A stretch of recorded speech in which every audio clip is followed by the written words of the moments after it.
Applying peel and stick wallpaper to tabletops. You can do it yourself. Hey guys, welcome back to SIW Videos. Today we are bringing you something a little different than what we normally do. We're doing a DIY on our coffee and end tables. Our coffee table top had seen its better days. I've tried many things over the years to kind of touch it up and make it look better, but it's not real wood. So it didn't last, it didn't stay. It all kind of just rubbed off. So here recently, I tried to use gel stain. I even tried using the primer that they recommended for non-wood surfaces with gel stain, and I never could get the gel stain to dry. So as a last resort, we decided to use a peel and stick wallpaper off of Amazon. Mervercoy, I believe is the brand. I'll link it down below in case you're interested. But it really doesn't matter what brand you use. Whatever wallpaper, doesn't have to be a wood look. We did wood look because our coffee tables have a wood look to them.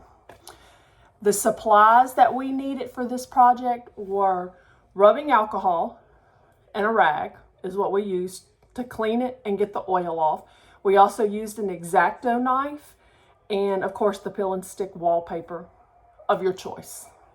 So stay tuned. Hopefully this turns out and we have coffee table and end tables that look like new. A complete list of supplies we used for this project. Mervercoy is the brand peel and stick wallpaper we used.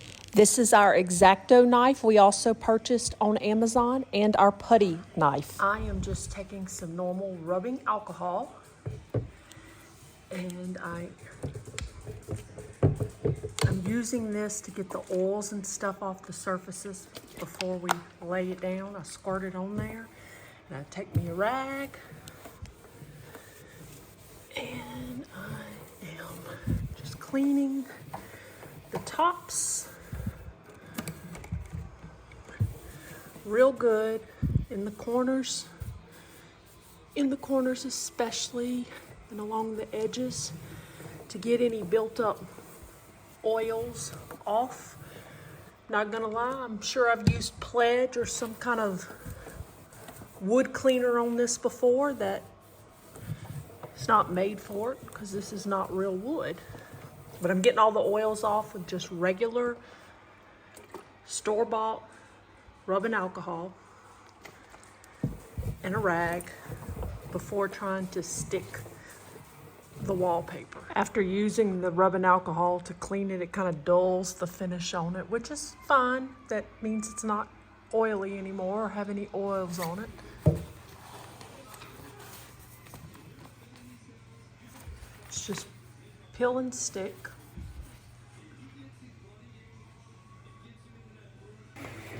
You first want to roll your paper out and measure how big or small of a piece you need before cutting. You can use tape if needed to secure it in place so that it doesn't move while you're measuring.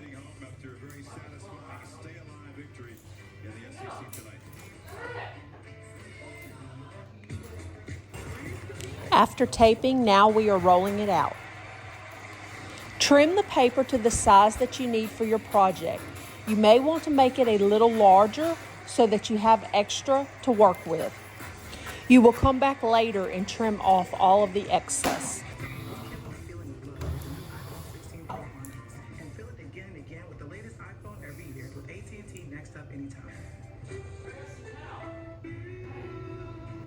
I'm now going to remove the tape that I used to hold it in place because I'm getting ready to start removing the backing from the paper and sticking it down.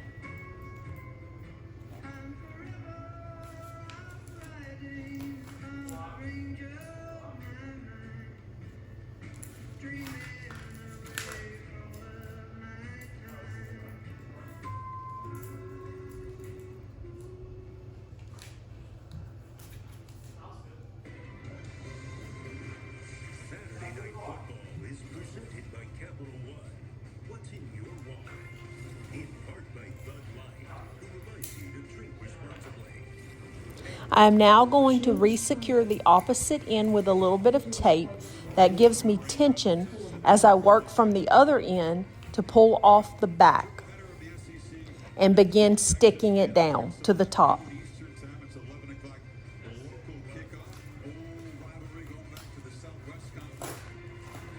Work in small sections at a time to help prevent bubbles, but if you do get any bubbles, you can usually pull it up and replace it.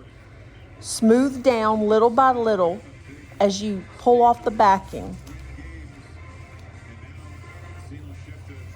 Pull back on this a little bit at a time.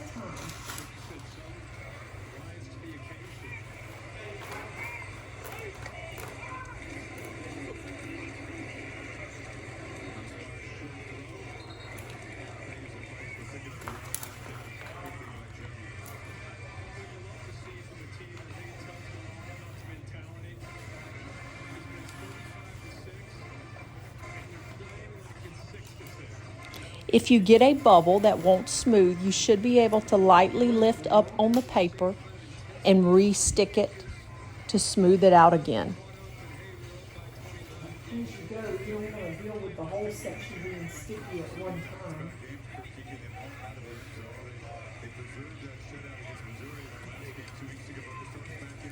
Once your first section is smooth, gently lift and pull back on the wallpaper backing to start sticking and smoothing another section.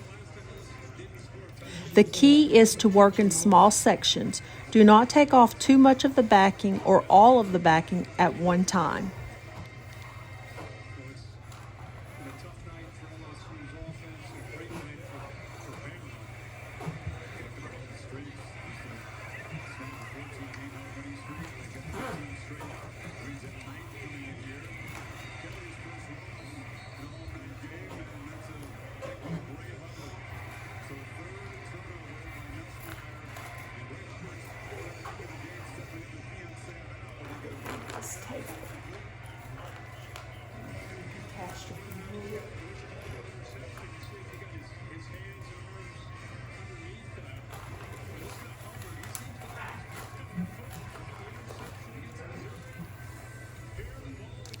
Try to keep tension on the loose end of the paper as you work your way down to the end.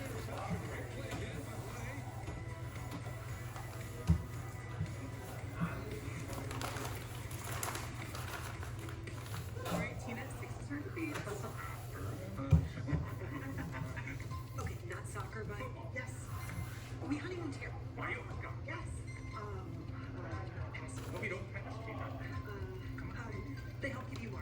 A tax professional. And they have a 97% satisfaction rating. You could have done it in a British accent. That's helpful. For savings and service, get more with Geico. You're gonna like this story because it's about you. When does it start? With a flight time that works for you and where does the story take place?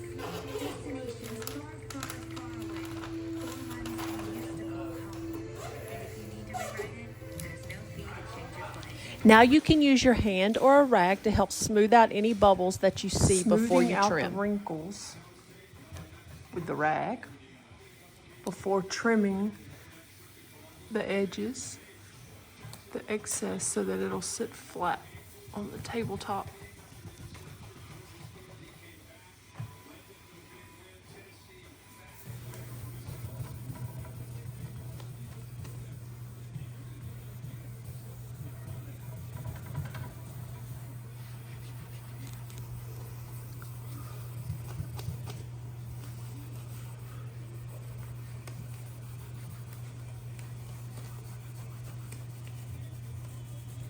We'll trim off all this excess so that it'll sit flat on the tabletop.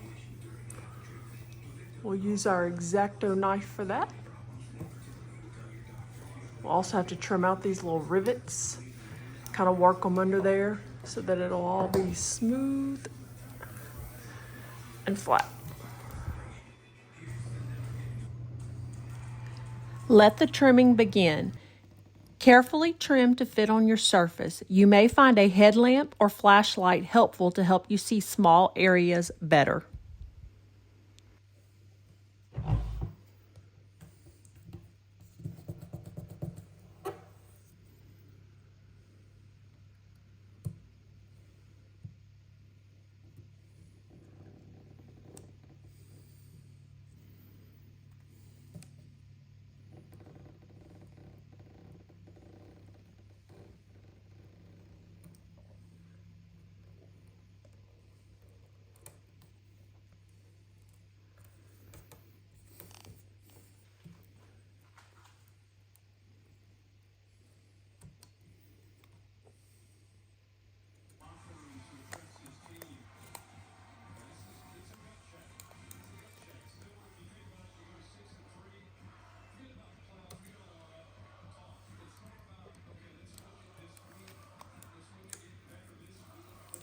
Remove the excess paper as you trim it.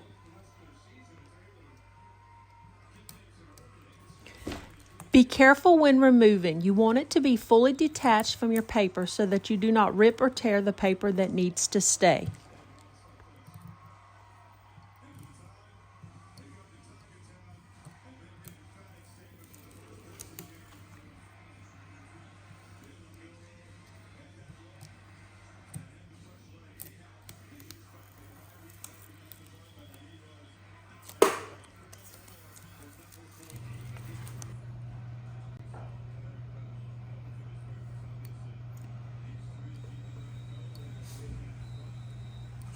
Carefully trim unwanted edges or longer pieces.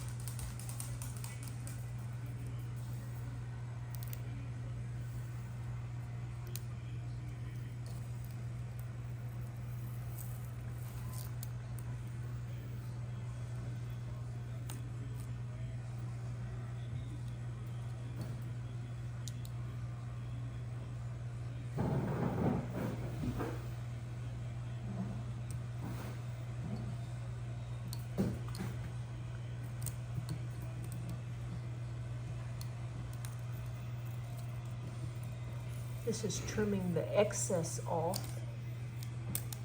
to fit just on the tabletop.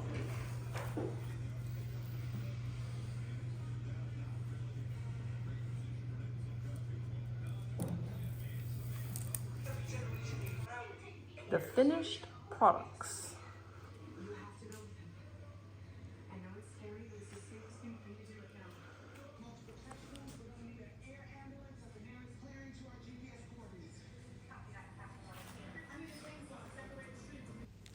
Take your time and don't get in a rush. This will ensure your end product will be beautiful. Ta-da, it's a job. Job well done.